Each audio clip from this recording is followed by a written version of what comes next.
हम बात करेंगे effect in change in temperature. देखें, टेम्परेचर के बेस पर रिएक्शन के दो टाइप्स होते हैं, जिनमें से एक को कहते हैं एक्सोथर्मिक रिएक्शन और दूसरा जो टाइप है इनको कहा जाता है एंडोथर्मिक रिएक्शन। देखें, एक्सोथर्मिक रिएक्शन क्या है? वो तमाम ऐसे केमिकल रिएक्शन जिनके दौरान हीट रिलीज होता है, तो ऐसे रिएक्शन को एक्सोथर्मिक रिएक्शन कहा जाता है। और इनकी पहचान ये होती है कि हमेशा डेल्टा एच जो चेंज ऑफ एंथैल्पी वो हमेशा माइनस में होता है वैल्यू। और जबकि एंडोथर्मिक रिएक्शन क्या होते हैं? वो तमाम ऐसे केमिकल रिएक्शन जिनके दौरान हीट को देना पड़ता है, और इनकी पहचान पेपर में या किसी भी बुक में प्लस साइन से इनको रिप्रेजेंट किया जाता है। तो हम यहाँ पर एक और बात आपको ये बताएं कि जो एक्सोथर्मिक रिएक्शंस होते हैं ये टेम्परेचर के फेवर में नहीं होते। अगर एक रिएक्शन का नेचर एक्सो है, आप टेम्परेचर बढ़ा रहे हो तो इसका प्रोडक्ट आपको नहीं मिलेगा, कम मिलेगा और भी कम होगा। जबकि एंडोथर्मिक रिएक्शन टेम्परेचर फेवर होते हैं, क्योंकि टेम्परेचर देने से इन रिएक्शन का स्पीड बढ़ जाता है। तो ये बातें आप जहन में रखें। तो अब हम बात करेंगे एक्सोथर्मिक रिएक्शन। देखिए, मिसाल के तौर पर A+B जिससे C+D बना और डेल्टा H हमारे पास माइनस है, इसका मतलब रिएक्शन का नेचर एक्सोथर्मिक है। और एक्सोथर्मिक रिएक्शन टेम्परेचर के फेवर में नहीं होते हैं। अब इन दिस केस अगर रिएक्शन एक्सोथर्मिक है, अगर हम टेम्परेचर को बढ़ाएंगे तो रिएक्शन लेफ्ट से राइट की तरफ नहीं जाएगी, फॉरवर्ड रिएक्शन डायरेक्शन में नहीं जाएगी, बल्कि रिएक्शन क्या होगी, राइट से लेफ्ट की तरफ आएगी। अगर हम टेम्परेचर को कम करेंगे तो रिएक्शन को फॉरवर्ड डायरेक्शन में मूव करेगी, यानी लेफ्ट से राइट की तरफ जाएगी। जबकि दूसरा रिएक्शन हमारे पास एंडोथर्मिक रिएक्शन है, और हमें पता है कि एंडोथर्मिक रिएक्शन टेम्परेचर के फेवर में होते हैं। जिस तरह से A+B है और जिससे C+D बना, डेल्टा H हमारे पास प्लस है। तो जब हम एंडोथर्मिक रिएक्शन में टेम्परेचर को बढ़ाते हैं तो रिएक्शन जो है ना लेफ्ट से राइट की तरफ यानी फॉरवर्ड डायरेक्शन में मूव करेगी। अगर टेम्परेचर को कम करेंगे तो रिएक्शन बैकवर्ड जानी मूव करेगी, यानी राइट टू लेफ्ट मूव करेगी। तो ये कुछ पॉइंट्स थे जो कि change in effect in change in temperature के हवाले से थे। अब हम क्या करेंगे, ली शटेलियर प्रिंसिपल को हम इंडस्ट्री में इस्तेमाल कर सकते हैं।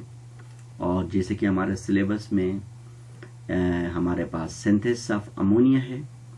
अमोनिया को हम सिंथेसाइज करते हैं इंडस्ट्री में, लेबॉर्ट्री में, और इसको हेबर प्रोसेस कहते हैं, क्योंकि हेबर वाज अ साइंटिस्ट और उसने अमोनिया को यानी बनाया था।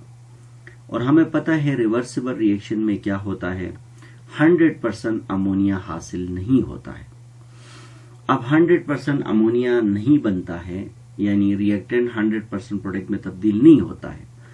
तो अब ये सवाल एग्जाम में इस तरह भी पूछ सकते हैं कि how could you prepare maximum amount of या obtain maximum amount of ammonia by using Le Chatelier principle.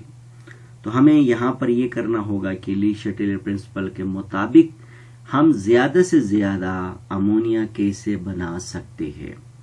तो इस हवाले से सबसे पहले आप रिएक्शन देखें, N2 है और 3 मोल ऑफ H2 से रिएक्ट करता है। ये गैसियस फॉर्म में है, हमें पता है। ये भी गैसियस फॉर्म में, इसमें कैटलिस्ट जो होता है हमारे पास आयरन यूज होता है, और इसी तरह से ये भी गैसियस फॉर्म में बना है। और डेल्टा H देखिए यहाँ पर माइनस में है।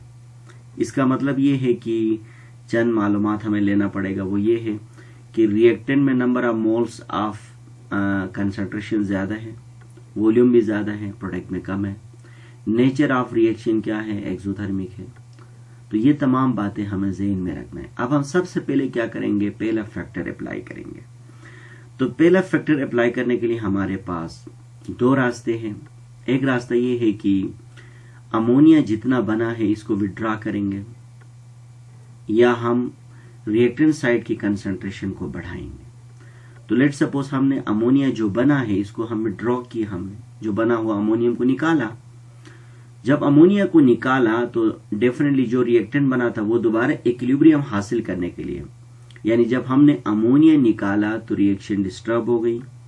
तो according to Lee Chatelier principal के मुताबिक रिएक्शन फॉरवर्ड डायरेक्शन में जाएगी और ज्यादा से ज्यादा और नया अमोनिया बन जाएगा।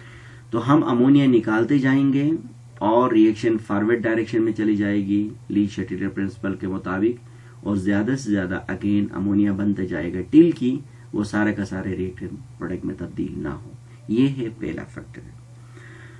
दूसरा फैक्टर ये है कि number of moles. Number of moles देखें रिएक्टेंट साइड में ज्यादा है, यानी 4 मोल्स है, प्रोडक्ट साइड में 2 मोल्स है। इसका मतलब इसका वॉल्यूम 4 मल्टीप्लाई बाई 22.414 dm³ है। तो अब ऐसे में यहां पर हमें प्रेशर को बढ़ाना पड़ेगा, क्योंकि रिएक्टेंट साइड में वॉल्यूम ज्यादा है, नंबर ऑफ मोल्स ज्यादा है। जब प्रेशर बढ़ाएंगे तो रिएक्टेंट साइड वाले नंबर ऑफ मोल्स क्या होंगे, प्रोडक्ट की तरफ शिफ्ट हो जाएंगे और ज्यादा से ज्यादा अमोनिया बन जाएगा। तो ये है हमारे पास प्रेशर के हवाले। अगर प्रेशर कम करोगे तो अमोनिया मजीद कम हो जाएगा, तो हमें कम नहीं करना होगा बल्कि हमें ज्यादा करना पड़ेगा। इसके बाद नेचर ऑफ रिएक्शन क्या है, एक्सोथर्मिक है, तो हमें यहाँ पर टेम्परेचर मजीद कम करना चाहिए। जब हम टेम्परेचर को मजीद कम करते हैं तो ऐसे में क्या होता है, वो हीट वहां से कम हो जाती है। तो अगेन क्या होता है, यानी सराउंडिंग जब कूल हो जाती है तो अगेन अमोनिया मजीद बनना शुरू हो जाता है और हीट फिर दोबारा हीट पैदा हो जाती है, फिर हम हीट कम कर लेते हैं। तो टेम्परेचर को जब हम कम कर लेते हैं तो इक्विलिब्रियम डिस्टर्ब हो जाते हैं। According to Le Chatelier principle reaction again forward direction में जाएगा, जहां हम ज्यादा से ज्यादा हम अमोनिया को अगेन हम हासिल कर सकते हैं। अब एक चीज मैं आपको बताऊं, वो क्या है, अमोनिया को कैसे हासिल निकाला जाता है। तो इसके लिए तरीकाकार ये है कि हम एकदम से टेम्परेचर को हम कम कर लेते हैं। जब हम कम करते हैं कितना में -33 डिग्री सेंटीग्रेड पर लेके जाते हैं तो हमारे पास अमोनिया फ्रीज हो जाता है, सोलिडिफाई हो जाता है, और N2 और H2 सोलिडिफाई नहीं होता है। इसी तरह से हम इसको विड्रॉ कर लेते हैं। तो ये टेम्परेचर भी आप नोट करें कि -33 डिग्री सेल्सियस टेम्परेचर। तो ये 3 कंडीशन आपको अप्लाई करना है, और अप्लाई करने के बाद आपको ज्यादा से ज्यादा अमोनिया बनाना है। लेकिन ऐसे कंडीशन अप्लाई नहीं करना है जिससे अमोनिया ज्यादा के बजाय कम बन जाए। तो इस चीज का ख्याल रखते हुए आपको इसको तैयार करना है।